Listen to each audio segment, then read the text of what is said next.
नमस्कार। मैं सचिन संघवी आपका स्वागत करता हूं द डेली पल्स चैनल पर। तो क्या आप तैयार है एक रोमांचक सफर के लिए? एक ऐसा सफर जिसमें आपकी रसोई का बजट, आपकी गाड़ी का पेट्रोल और हाँ, आपकी प्यारी सी नौकरी, सब कुछ एक शानदार जुए में दांव पर लगा है। अरे हैरान मत होइए, इस पूरे थ्रिलर की स्क्रिप्ट लिखी जा रही है भारत से हजारों किलोमीटर दूर मिडिल ईस्ट के एक नन्हे से देश में। इसे कोई छोटी मोटी कहानी समझने की भूल मत करना। ये वो ब्लॉकबस्टर फिल्म है जिसमें दोस्ती, दुश्मनी, विश्व गुरु वाली राजनीति और आपका पैसा कुछ ऐसे उलझे है कि इसका सीधा असर आपकी जेब पर होना है। मतलब ग्रैंड प्रीमियर तो आपकी जेब से ही होना है। हमारी सरकार का इजराइल के लिए जो सच्चा प्यार उमड़ा है, वो ईरान के साथ हमारी सदियों पुरानी दोस्ती पर बुलडोजर चलाने को तैयार है। और ये जीनियस पॉलिसी देश में महंगाई की ऐसी सुनामी लाने वाली है जो लाखों नौकरियों को तिनके की तरह बहा ले जाएगी। तो आज कुर्सी की पेटी बांध लीजिए, क्योंकि हम इसी खतरनाक लव स्टोरी का पर्दाफाश करेंगे, वो भी उन्हीं तथ्यों पर और सबूतों के साथ जिन्हें आप तक पहुंचने नहीं दिया जाता। देखिए, भारत और ईरान का रिश्ता कोई टिंडर मैच नहीं था। ये सदियों पुराना, गहरा सांस्कृतिक और व्यापारिक बंधन था। आजादी के बाद से ईरान हमारा वो जिगरी दोस्त था जिसने बुरे वक्त में हमेशा चाय पर बुलाया। जब दुनिया के बड़े बड़े चौधरी हम पर पाबंदियां लगा रहे थे, तब यही ईरान था जो बिना किसी नखरे के हमें कच्चा तेल दे रहा था। ये तेल नहीं था, ये ब्रह्मास्त्र था। ईरान भारत के लिए सेंट्रल एशिया का वीजा फ्री गेटवे था। इसी यारी को नेक्स्ट लेवल पर ले जाने के लिए हमने मिलकर चाबहार पोर्ट बनाया। ये सिर्फ कोई कंक्रीट का ढांचा नहीं, बल्कि पाकिस्तान को ठेंगा दिखाकर अफगानिस्तान और सेंट्रल एशिया तक डायरेक्ट फ्लाइट पकड़ने का हमारा सपना था। जरा सोचिए, इस एक पोर्ट से व्यापार के कितने रास्ते खुलते, कितने लोगों के घर का चूल्हा जलता और हमारी इकोनॉमी को कैसे बूस्ट मिलता। हमने इसमें पैसा पानी की तरह बहाया है और हाल ही में 10 साल का मैनेजमेंट कॉन्ट्रैक्ट भी साइन किया है। मतलब समझ रहे हैं ना, ये हमारे लिए कितना जरूरी है।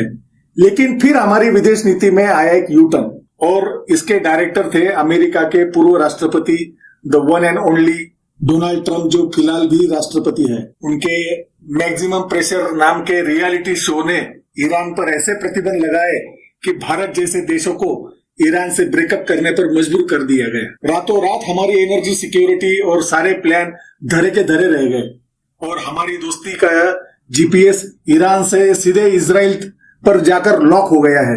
माना कि डिफेंस टेक्नोलॉजी और खेती बाड़ी में इजराइल से हमारी दोस्ती गहरी हुई है। हम उनसे मिसाइलें और जासूसी वाले खिलौने खरीदते हैं। ये दोस्ती अपनी जगह ठीक है, लेकिन क्या एक बहुस्थिर जीनियस के एक ट्वीट पर अपने पुराने भरोसेमंद साथी को दूध में से मक्खी की तरह निकाल फेंकना समझदारी है? और ये बदलाव सिर्फ दिल्ली के दफ्तरों में नहीं हुआ, सोशल मीडिया और टीवी के डिबेट्स पर तो एक अलग ही माहौल सेट कर दिया गया है। जैसे ही मुस्लिम देश ईरान का जिक्र आता है, हमारे डिजिटल वॉरियर्स की सेना इजराइल को अपना सगा भाई साबित करने में जुट जाती है। ये एक ऐसा अंधा प्रेम है जो देश के असली फायदे पर ही छुरी चला रहा है। सरकार पर भी तो मजबूत नेता वाली इमेज का प्रेशर है, जो इजराइल के साथ सेल्फी खिंचवाए, भले ही इसकी कीमत देश की आर्थिक स्थिरता से चुकानी पड़े। पर असली सवाल तो यह है कि आइडियोलॉजिकल लव का ईएमआई भरेगा कौन? तो चलिए अब बात करते हैं उस ईएमआई की, जो शायद आप और हम मिलकर भरने वाले हैं। ये तो आपको पता ही होगा कि भारत अपनी जरूरत का 85% कच्चा तेल, मेरा मतलब है बाहर से मंगाता है। यानी हमारी एनर्जी का रिमोट कंट्रोल सीधे सीधे खाड़ी देशों के साथ में है। ईरान और इजराइल के बीच का ये जो ड्रामा है, वो पूरी सप्लाई चेन को तबाह कर सकता है।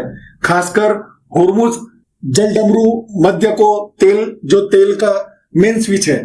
जैसे कि मिडिल ईस्ट में थोड़ी गर्मा गर्मी होती है, कच्चे तेल की कीमतें रॉकेट बन जाती है। अभी हाल के तनाव में ही हमारे वाले कच्चे तेल का भाव $75 प्रति बैरल के पार चला गया। और एक्सपर्ट्स तो यह कह रहे हैं कि अगर ये लड़ाई आगे बढ़ी तो तेल $100 का माइलस्टोन भी पार कर सकता है। आप सभी भारतवासियों को मुबारक हो। अरे, इसका सीधा मतलब है पेट्रोल और डीजल के दाम आपकी पहुंच से बाहर हो जाएंगे। और जब डीजल महंगा होता है तो सिर्फ गाड़ियां नहीं चलती, महंगाई का मीटर भी चलता है। ट्रकों का भाड़ा बढ़ेगा और आपकी थाली की सब्जी से लेकर बच्चों के बिस्कुट तक सब कुछ महंगा हो जाएगा। हवाई जहाज में उड़ने का सपना देख रहे थे, भूल जाइए पेंट, टायर, केमिकल, प्लास्टिक। जिन भी उद्योगों में कच्चा तेल लगता है उनकी लागत बढ़ेगी और ये सारा बोझ, जी हाँ यही समझिए, आप ही की महान जेब पर पड़ेगा। खुद आरबीआई जो आमतौर पर चुपी रहता है वो भी कह रहा है कि कच्चे तेल की हर 10% की बढ़ोतरी भारत में महंगाई को 0.30% तक बढ़ा सकती है। ये सिर्फ नंबर नहीं है, ये आपकी रसोई के बजट पर एक डायरेक्ट सर्जिकल स्ट्राइक है। सरकार आपको फॉरेन रिजर्व के बड़े बड़े आंकड़े दिखाएगी, लेकिन उस रिजर्व से आपके घर का गैस सिलेंडर नहीं भरता। ये महंगाई की वो सुनामी है जिसमें नहाने का मौका देश के हर नागरिक को मिलने वाला है। अगर आपको लगता है कि सिर्फ महंगाई की मार पड़ेगी तो रुकिए, पिक्चर अभी बाकी है। मेरे दोस्त, ये एक तरफा आशिकी देश में बेरोजगारी का एक ऐसा भयानक संकट खड़ा कर रही है कि पूछिए ही मत। सबसे पहला झटका तो हमारे सपनों के प्रोजेक्ट चाबहार पोर्ट को लग सकता है। इस पर हमने खून पसीने की कमाई लगाई है। ये भारत की सेंट्रल एशिया और यूरोप से जोड़ने वाले international north south transport corridor का दिल है।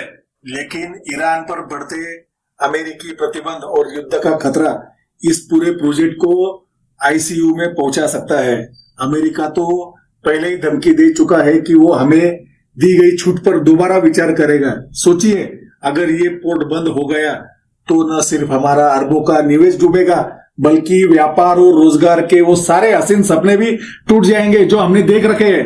और कहानी यही खत्म नहीं होती।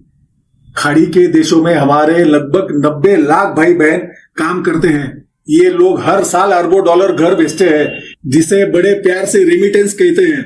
2023 में भारत का दुनिया में सबसे ज्यादा 125 अरब डॉलर का रेमिटेंस मिला था, जिसका एक बहुत बड़ा हिस्सा इन्हीं देशों से आता है। ये हमारी अर्थव्यवस्था का एक मजबूत पिलर है। लेकिन जरा कल्पना कीजिए, अगर युद्ध फैला तो ये लाखों भारतीयों की सुरक्षा और उनकी नौकरियों का क्या होगा? अगर उन्हें बुढ़िया बिस्तर समेटकर भारत लौटना पड़ा तो यहाँ पहले से मौजूद बेरोजगारी की फौज कितनी बड़ी हो जाएगी। तेल महंगा होने से फैक्ट्रियों की लागत बढ़ेगी, वो प्रोडक्शन घटाएगी और हायरिंग क्लोज का बोर्ड लगा देगी, और जो लोग पहले से काम कर रहे हैं उनकी नौकरी पर भी तलवार लटकेगी। ये एक ऐसा शानदार चक्रव्यूह है जिसकी शुरुआत एक मास्टर स्ट्रोक विदेश नीति से होती है और जिसका अंत देश के लाखों नौजवानों के भविष्य पर ताला लगाकर होता है। तो अब पूरी पिक्चर 4K में साफ है। एक तरह है ईरान के साथ हमारा सदियों पुराना आजमाया हुआ और आर्थिक तौर पर फायदेमंद रिश्ता, और दूसरी तरफ है इजराइल के साथ एक नई नवेली दोस्ती जो जमीनी हकीकत से ज्यादा विचारधारा पर टिकी है। और कॉमेडी देखिए, हम जिस इजरायली पंतप्रधान नेतन्याहू के लिए ये सब कर रहे हैं, वो खुद अपनी कुर्सी बचाने और करप्शन के केस से ध्यान भटकाने के लिए युद्ध को खींच रहे हैं। हालत यह है कि उनकी अपनी जनता ही सड़कों पर उनके खिलाफ प्रदर्शन कर रही है। वाह, क्या दोस्ती है! जब हमारे देश के हित, हमारी एनर्जी सिक्योरिटी, करोड़ों लोगों का रोजगार और पूरी आर्थिक स्थिरता दांव पर लगी हो, तो क्या हम सिर्फ एक विचारधारा के लिए इतना बड़ा जुआ खेल सकते हैं? क्या भक्तों का इजरायली प्रेम देश के आम आदमी की थाली की रोटी से ज्यादा जरूरी है? ये सरकार की जिम्मेदारी है कि वो थोड़ा बैलेंस बनाए, एक ऐसी विदेश नीति अपनाए जो भावनाओं के ज्वार पर नहीं बल्कि देश हित के ठोस तथ्यों पर चले, जो सोशल मीडिया के हैशटैग से नहीं बल्कि जमीनी हकीकत से तय हो, और जो देश एक हर नागरिक की भलाई को सबसे ऊपर रखे, न कि किसी कोई इमेज को। अब रिमोट आपके हाथ में है, आप कौन सा चैनल देखना चाहते हैं? क्या हमारी विदेश नीति कुछ लोगों की जीत की गुलाम बने या फिर ये देश के करोड़ों लोगों का भविष्य सुरक्षित करे? इस पर जरा सोचिए। अपने दोस्तों और परिवार के साथ भी ये ज्ञान बांटिए, क्योंकि एक जागरूक नागरिक ही एक सोए हुए लोकतंत्र का अलार्म होता है। अगर आपको सच्चाई का ये कड़वा डोज पसंद आया हो तो इस वीडियो को रॉकेट की रफ्तार से शेयर कीजिए ताकि सच सब तक पहुंचे। और आपकी इस लव स्टोरी पर क्या राय है हमें कमेंट्स में जरूर बताइए, और ऐसे ही पर्दाफाश वीडियो के लिए चैनल को सब्सक्राइब जरूर करिए। धन्यवाद। मैं सचिन संघवी।